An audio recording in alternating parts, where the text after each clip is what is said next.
बिस्मिल्लाहिर्रहमानिर्रहीम अस्सलाम वालेकुम। इस वाले पार्ट 2 के अंदर हम epsilon neighbourhood, delta neighbourhood, limit उसकी प्रीसाइज या फॉर्मल डेफिनेशन, कॉन्टीन्यूटी उसकी प्रीसाइज या फॉर्मल डेफिनेशन, डिसकॉन्टीन्यूटी, टाइप्स ऑफ डिसकॉन्टीन्यूटी को डिस्कस करेंगे। जो पार्ट 1 है उसका लिंक नीचे डिस्क्रिप्शन बॉक्स में दिया गया है, आप उसको देख सकते हैं। सबसे पहले देखते हैं एप्सिलॉन नेबरहुड हमारे पास क्या होता है। तो इसकी आसान डेफिनेशन हमने ये लिखनी है, the set of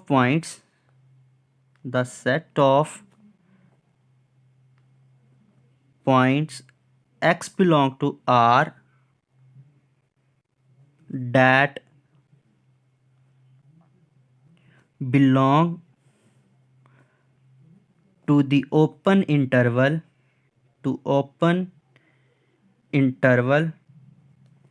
और ओपन इंटरवल किस तरह का है? ओपन इंटरवल ये वाला है आपके पास, a minus epsilon a plus epsilon is called epsilon neighbourhood of a। ठीक है, इसका क्या मतलब है? इसका मतलब ये है कि आपके पास अगर एक रियल लाइन थी, ये वाली, ठीक है, ये वाली एक आपके पास कोई भी रियल लाइन थी, इसके ऊपर ये एक पॉइंट ए था, आपने ए के अबाउट एक ओपन इंटरवल लेना है। ओपन इंटरवल के जो एंड पॉइंट हैं वो इस तरह के एंड पॉइंट हैं, ए प्लस एप्सिलॉन और ए माइनस एप्सिलॉन।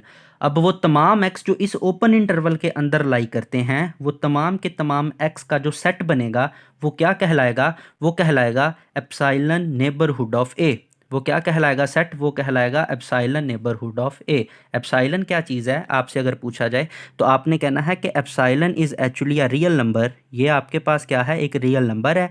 यूजुअली इसकी जो हम वैल्यू लेते हैं वो 0 और 1 के दरमियान लेते हैं। इस एप्सिलॉन की जो हम वैल्यू लेते हैं 0 और 1 के दरमियान लेते हैं, और ये बहुत छोटा नंबर है।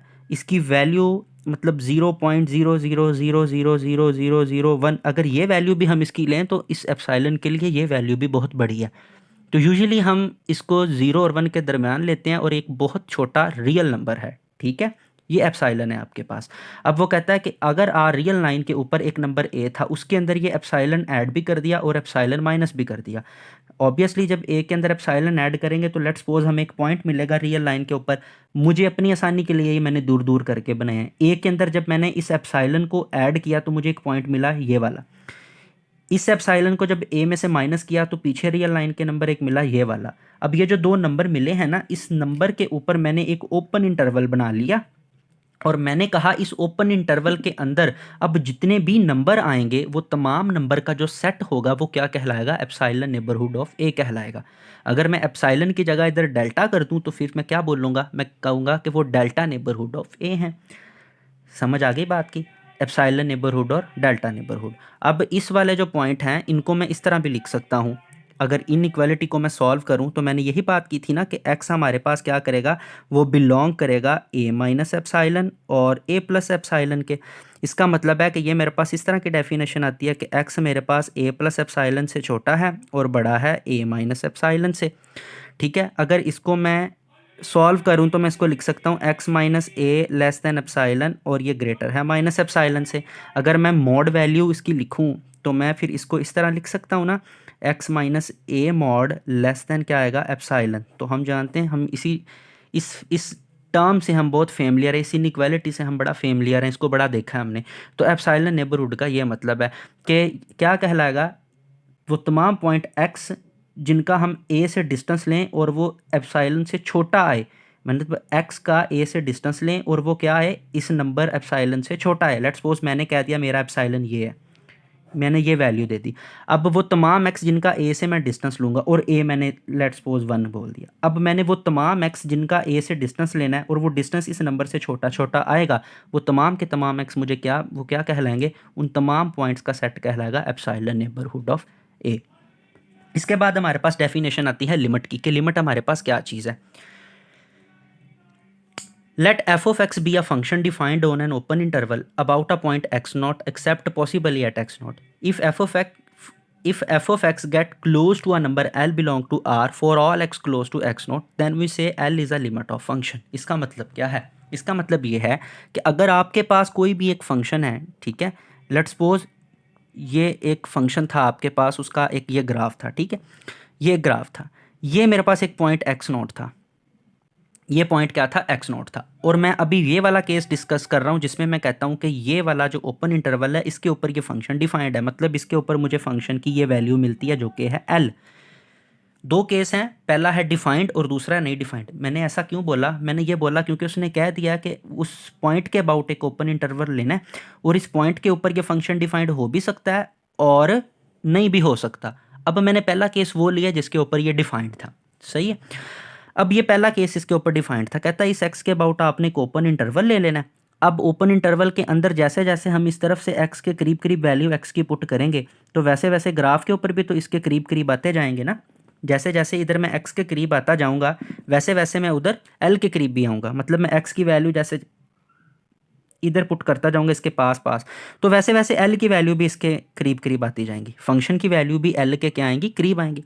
अगर मैं राइट हैंड साइड से एक्स नोट के करीब आऊँगा इस तरफ से, तो इधर से भी मैं एल के करीब आऊँगा राइट हैंड साइड के ऊपर। तो वही बात उसने की है, उसने कहा है कि अगर एफ ऑफ एक्स एल के करीब आता है, मतलब ये जो फंक्शन की वैल्यू आती हैं वो एल के इस तरह करीब आती हैं दोनों तरफ से, जैसे जैसे आप एक्स नोट के करीब आते हैं तो हम बोलते हैं ये एल हमारे पास क्या है, लिमिट है इस फंक्शन की, सही है। तो इसको हम यूजुअली इस तरह लिखते हैं कि limit x approaches to x not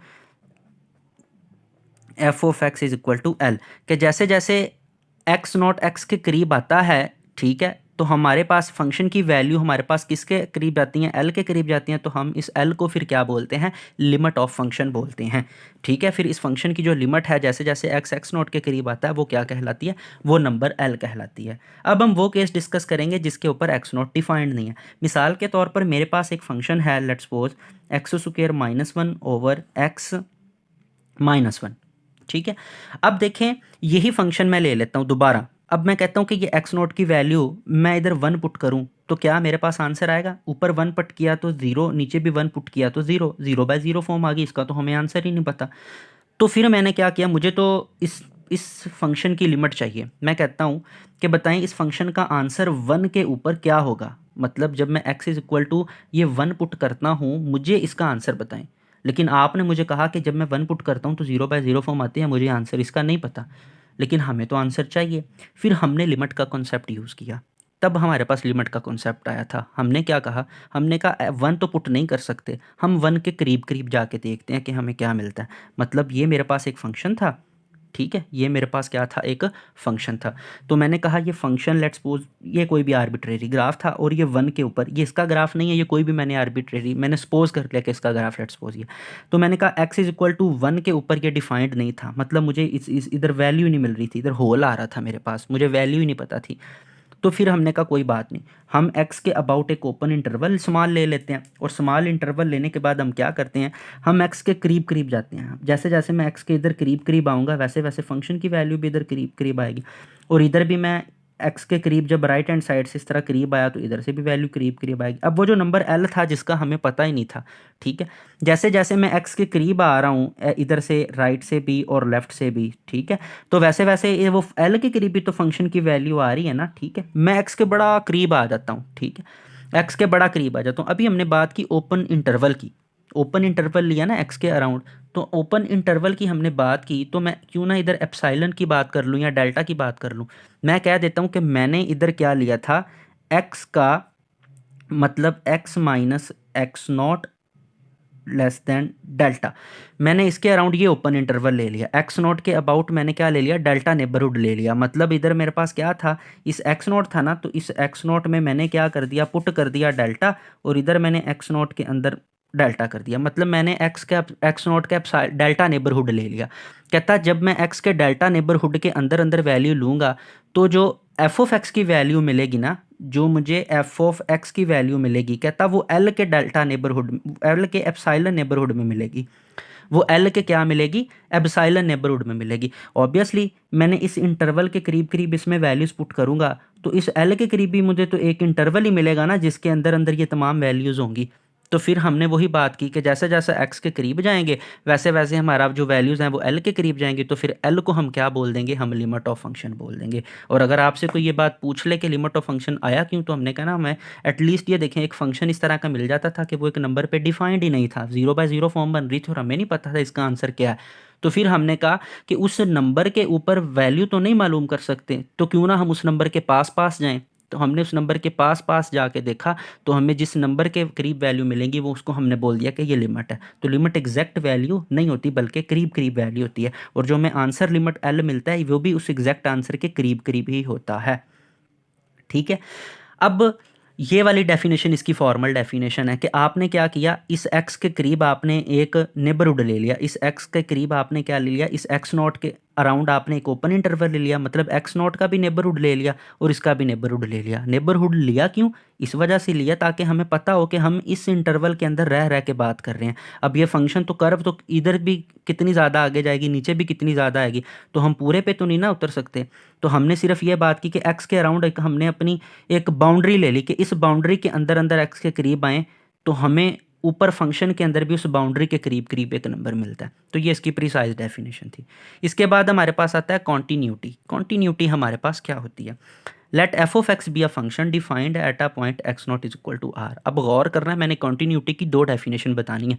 पहली डेफिनेशन मैंने इस तरह बताई है कि मैंने एक्स नॉट के ऊपर फंक्शन को डिफाइंड ले लिया, तो फिर फंक्शन इज कॉल्ड कॉन्टीन्यूस। तो फंक्शन कॉन्टीन्यूस होगा अगर वो लिमिट एग्जिस्ट करती है और लिमिट का आंसर और उस फंक्शन का आंसर आपके पास सेम आता है। मतलब आपके पास जो भी फंक्शन था आपने वो एक्स नोट पे डिफाइंड था, तो आपने वो एक्स नोट उस फंक्शन के अंदर सिंपली पुट कर देना है।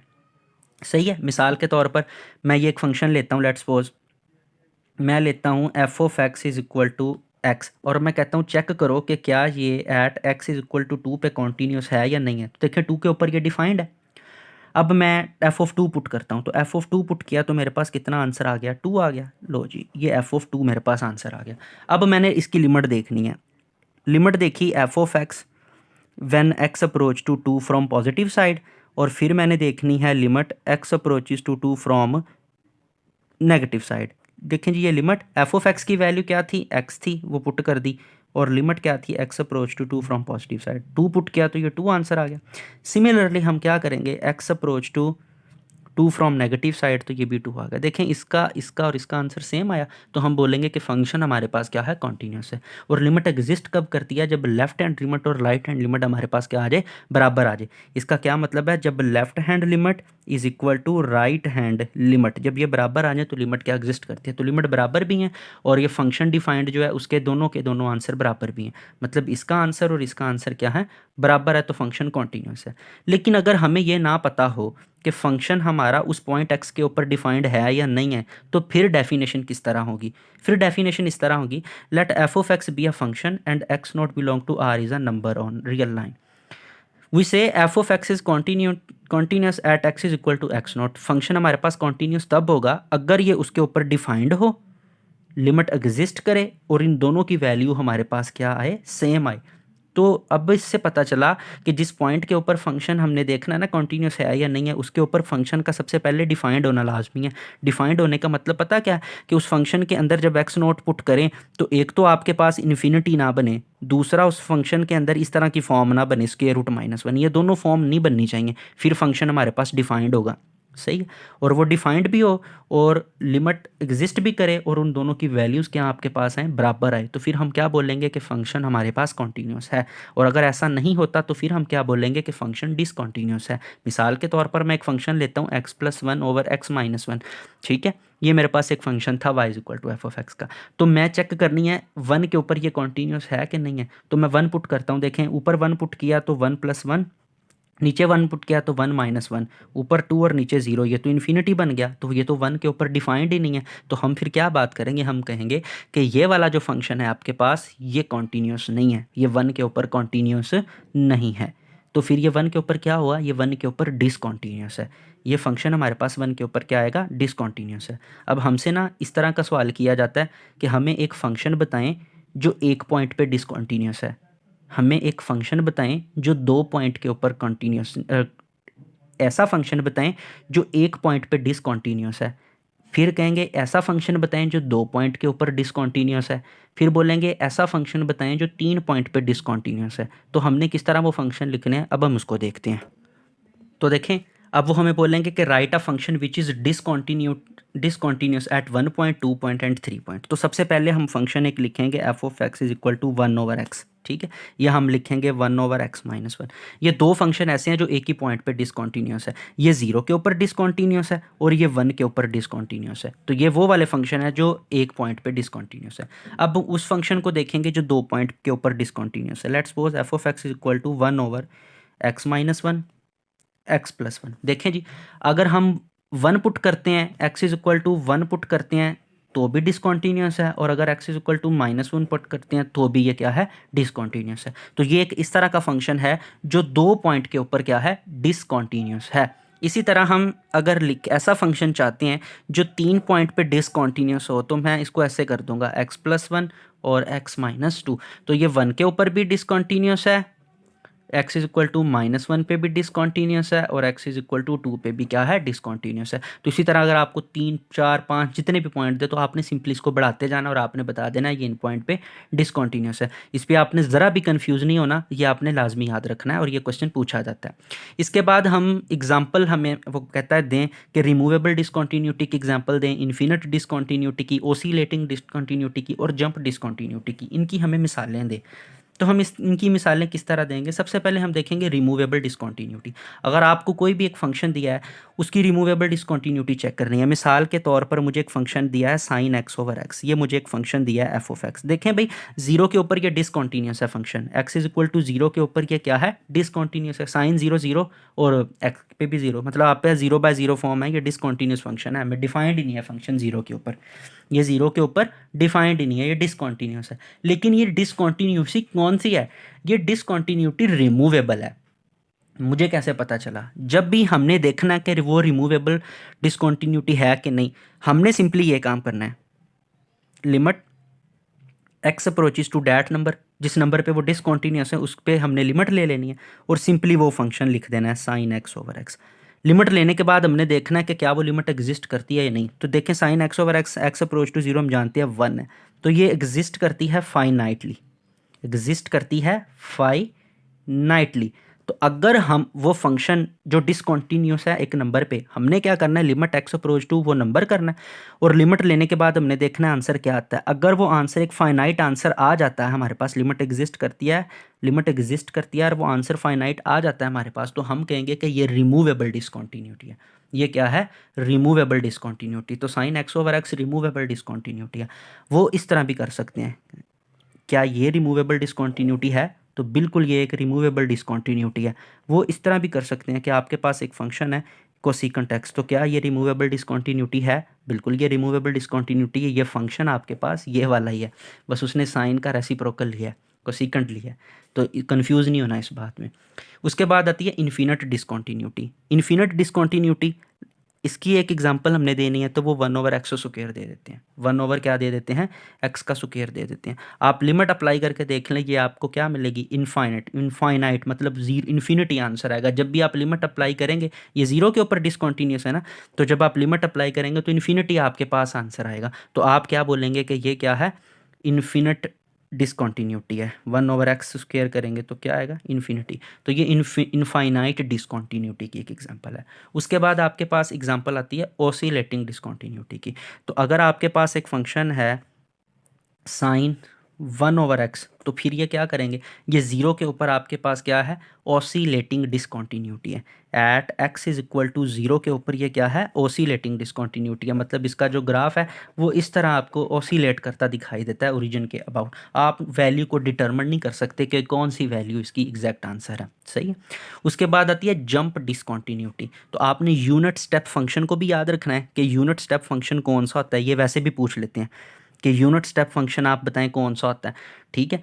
यूनिट स्टेप फंक्शन ये एफ ऑफ एक्स से डिनोट करते हैं इसको हम, और ये क्या होता है यूनिट स्टेप फंक्शन। इसकी वैल्यू या तो ज़ीरो होती है या वन होती है। ज़ीरो कब होती है? जब एक्स ज़ीरो से स्ट्रिक्टली लेस होता है, और जब एक्स ज़ीरो या ज़ीरो से बड़ा होता है तो इसकी वैल्यू क्या आती है? वन आती है। तो ये जंप डिसकॉन्टीन्यूटी है। इसका अगर हम ग्राफ बनाएं तो इसका ग्राफ ये वाला बनता है हमारे पास, ये वाला, ठीक है। ये हमारे पास पॉजिटिव एक्स एक्सिस है, ये हमारे पास नेगेटिव, ये पॉजिटिव एक्स एक्सिस है, और ये हमारे पास क्या है? नेगेटिव एक्स एक्सिस है, और ये हमारे पास क्या है? वाई एक्सिस है। तो जब तक हम क्या करते हैं, जब तक ये देखें, जब तक ये नेगेटिव वाई एक्सिस है, जब तक एक्स की तमाम वैल्यू ज़ीरो होती हैं हमारे पास, तो इसका आंसर हमारे पास क्या आता है? ज़ीरो आता है। मतलब ये ओरिजिन है, तो इसका आंसर हमारे पास ये वाला आएगा, ज़ीरो। और ज़ीरो के इधर क्या होगा? होल होगा। और जैसे ही हम ज़ीरो पुट करते हैं तो इसका आंसर ऊपर वन चला जाता है, जंप कर जाता है, ज़ीरो से ऊपर सिंपल जंप कर जाता है, और इसका आंसर फिर क्या रहता है? वन रहता है। ये इसका ग्राफ है। मतलब ज़ीरो से छोटा छोटा जब भी नंबर है तो वो ज़ीरो आंसर देगा, और जैसे ही ज़ीरो पुट करेंगे तो वो आपको क्या देगा? वन आंसर देगा। और फिर ज़ीरो से जितने आप इस तरफ जितने भी नंबर पुट करेंगे वो उसका आंसर इस तरह वन ही रहेगा। मतलब आपको